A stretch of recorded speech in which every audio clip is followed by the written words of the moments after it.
Kako ide?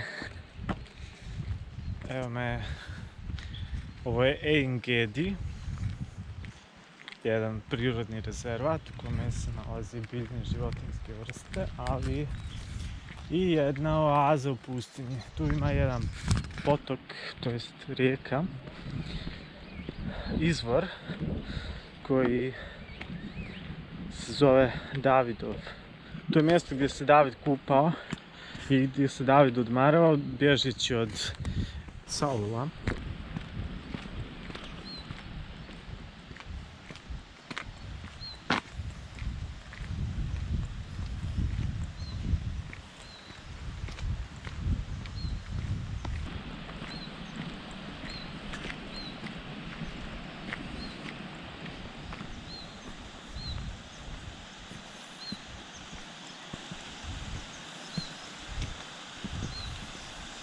Ovo su ovdje donji vodopadi.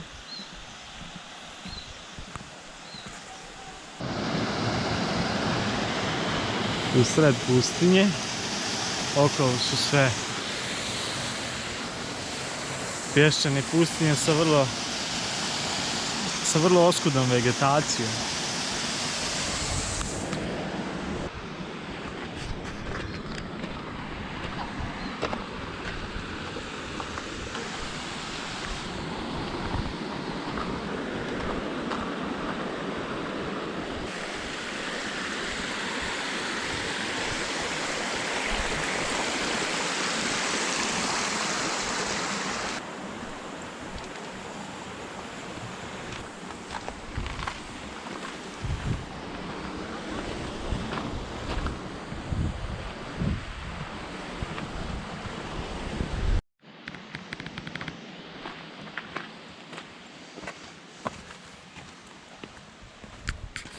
Izgleda veličanstveno ovo sve. Meni se baš jako dopada.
I ovo je mjesto gdje se David skrivao.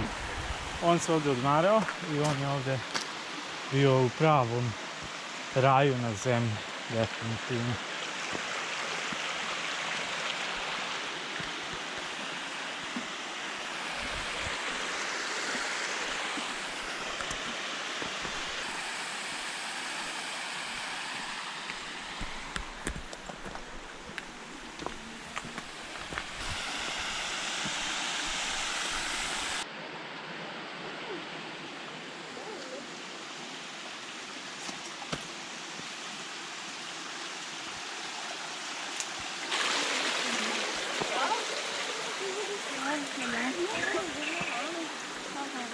Čuje se vjerovatno neka vrsta patki. A ovaj prolaz je ekstra.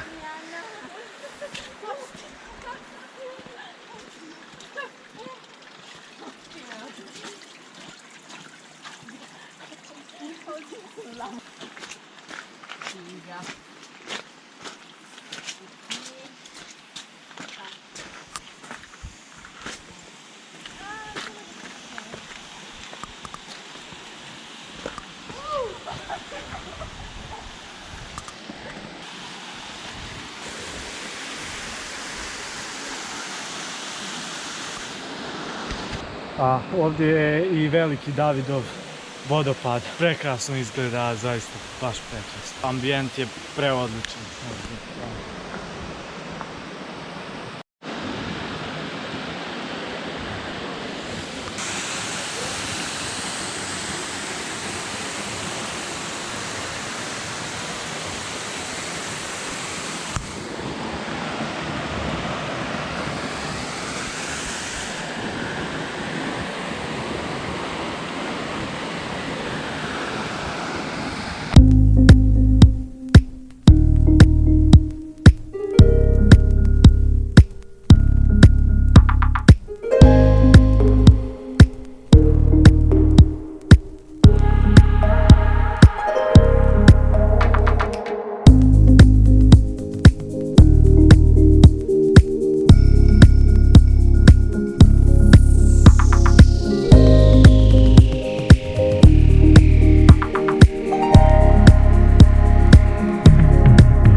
Evo me na mrtvu moru.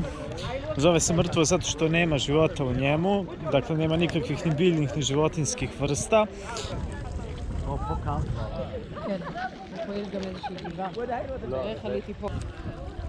Dakle nema nikakve ni biljke, ni životinje, ni ribe, ni nekih morskih vrsta. Ne može da se potoni jer je velika koncentracija soli i može lako, vrlo lako da se pliva. Evo ja sam se sav opustio i prosto neću da potonem, zato što preko 30% mrtvog mora je sop. Ljudi mogu da se kupaju, da im ništa ne bude, čak i ljekovito, može da se koristi i glina. Neki ljudi ovdje su, iza mene može to da se vidi, koji su se namazali glinom i to se ostavi da odstoji par minuta i poslije toga se skine i definitivno djeluje kao neka krema za kožu. Ovdje je jako lijepo, mogao bih ostati dugo, ali već treba da idem, neću se mnogo zadržavati ovdje.